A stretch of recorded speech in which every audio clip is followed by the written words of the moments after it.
Азия чемпионы Қырғыз елінің батыр қызы Айсулу Тыныбекова.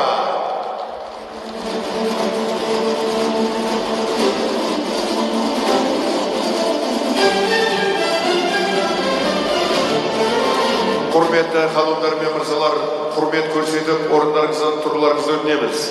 Қырғыз Республикасының мемлекеттік әнұраны. Dear ladies and gentlemen, please all rise for the national anthem of Kyrgyzstan.